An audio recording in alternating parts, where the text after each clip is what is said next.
Hey, Kojo Blak. Yeah, my boss. How you doing? By grace, I'm blessed. Wow. I think somewhere last year you were on the show. Yeah. Out there where you give us a performance and everything. And I think that day after the show, I told you something that you're very, very good with the vocals. You need to focus on it and actually, give us something beautiful. Yeah. Now here we are in 2025. You are right here in the seat as our main act. How does it feel? I mean, seeing yourself, like giving us a performance, having a stand up, and then now you're seated here.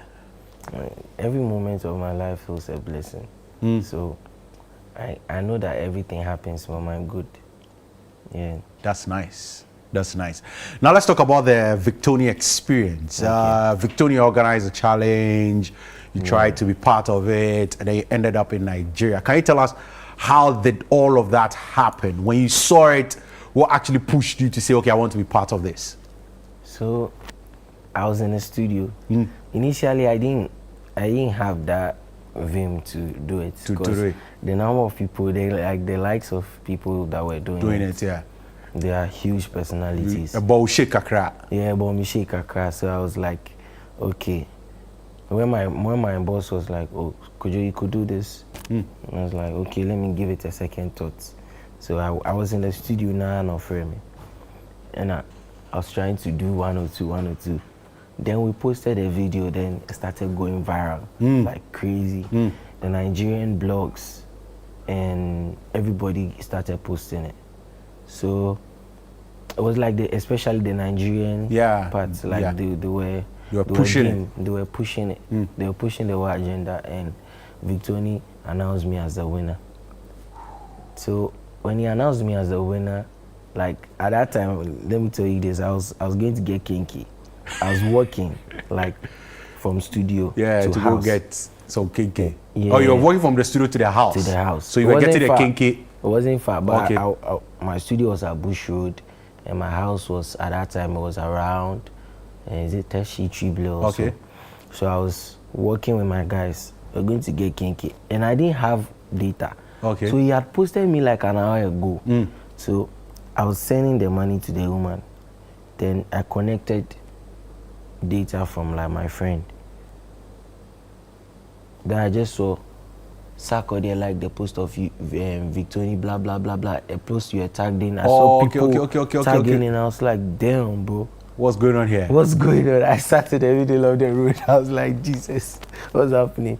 But when I realized major attention was given to me after that experience, it felt good. It pushed me to even push a little further, like more further. And every day I've just been putting in efforts, maximum efforts till now. Wow. And even beyond now. Yeah. But how's the experience, going to Nigeria? Did you get to meet Victon himself? Yeah, I got to meet not only Victon, okay, him, other Nigerian music acts, other Nigerian personalities as well. So I got to meet a lot of them. Oh, can you tell us the names of some of the people you got to meet in Nigeria? I met Spinal. I actually meet some of them in Ghana. In Ghana, okay.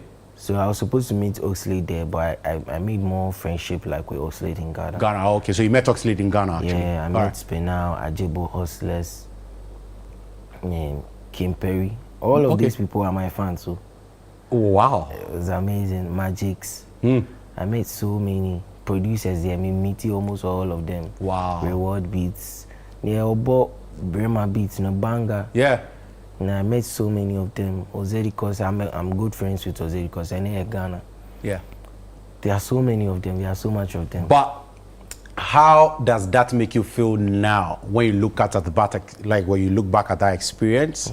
How does that make you feel now? Has it contributed to where you are now as an artist? Yeah, especially because when my Nigerian brothers and sisters, and also Rebecca, she was like posting my songs everywhere on her social. Rebecca, okay. Yeah, she was posting my songs on her socials everywhere, and so I felt good about it.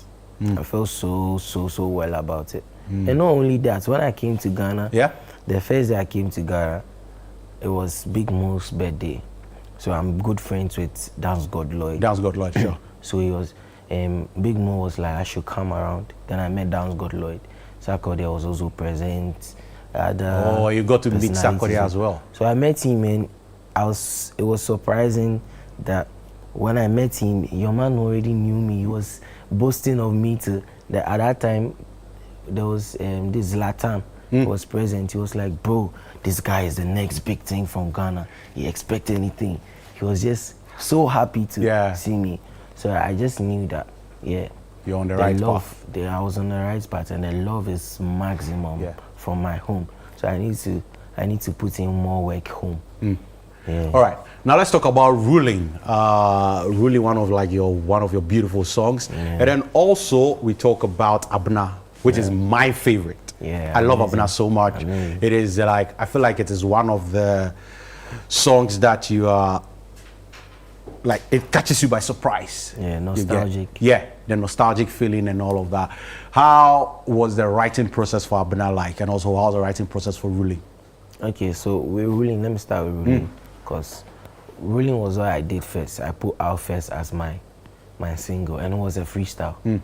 So I had the idea of releasing Ruling 1, Ruling 2, Ruling 3. So I released Ruling 1 and Ruling 2. That was 2023. Yeah. Then I'm looking forward to dropping Ruling 3 on my next EP. So when I released Ruling, I had the perception that initially I was scared to put out my songs, because I didn't know. I was just expecting some amount of attention that if I don't get it, I'll feel insecure. So when I gathered Vim that, oh Charlie, drop your songs any day. And I saw Don Jazzy made like a post, and he was saying, if you're an artist, everybody comes here to sell tomatoes. And if everybody is saying my tomatoes is good, somebody keeps saying my tomatoes is good for 365 days, you never say you've never come across that guy. So I dropped Ruling 1, making content for Ruling 1 almost every day, posting it out there. And I saw a few big personalities joining and posting me back and stuff. So getting that love made me put out more songs. Yeah, Ruling songs 2 after and also Abna. Ruling 2. Then also it came to something, Maja. Then it came to my next EP. Then I dropped Abena and Rugged. And I didn't even know Rugged would have that bass. Yeah, I mean, like you're saying, just drop it. You might not know who would jump on it or who would love it and all of that. Now let's talk about your newest one. I love it so much. By the way, it is actually on the ChannelOne countdown. I think it's at like number 5 or number 6, one of them. Excellent, with Calvin Boy. Both of you are amazing vocalists. How was the the relationship? Okay. Using it right, relationship with Calvin Boy, like, because both of you are very good vocalists as well. So Calvin Boy and I we have a good relationship from back in the days. So when I was coming up, I knew him, he knew me. But then I didn't even have one song out. Yeah. And my producers have been working with Calvin Boy since Osemia, since those times. They've been working with him, so they have a very good relationship. So it was like one time he called my producer, and he's very cool with him. So when he called him, he was like, we're in to Japan, what they say, and we've gone home. And then your man called. He was like, Charlie, at the camp studio. We were like, we are home, oh, boss. He was like, Charlie, come studio. Come back. Then we came back. Immediately we came, it was like, Charlie, what songs he go fit jump on and stuff. Oh, so he offered to jump on your song? Wow. So I was like, oh, super, I have this particular song, excellent. I think you love it. And I had him in mind already, because I was looking for somebody to fit in. Because there are songs that I create and intentionally leave space for an artist or anybody to jump on. And I know, say, when I send them to artists, like they give me response fast. So I was like, oh, super, I have this song I want to play to you. Then I was like, okay, he wants to listen. I played it, and from there he started writing his verse in his head. Papa, now I went to the mic, gave us 16, beautiful 16. Wow. And today, excellence is what it is. Wow, beautiful. Thank you very much, Kojo Blak, for joining us here.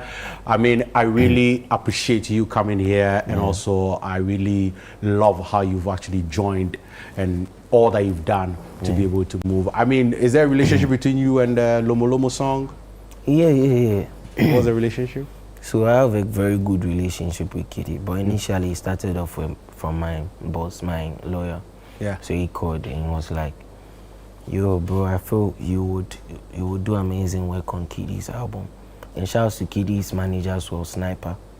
And he also, like, how do I say it? He also voted of it, like, wanted me to do it. He wanted me to do it, and I tried it. And I did Lomo Lomo. Then we sent it to Kitty. Then he was like, yeah, he loves this record. Then he rearranged it. So that was how come like we got Lomo Lomo. Wow. Wow, beautiful.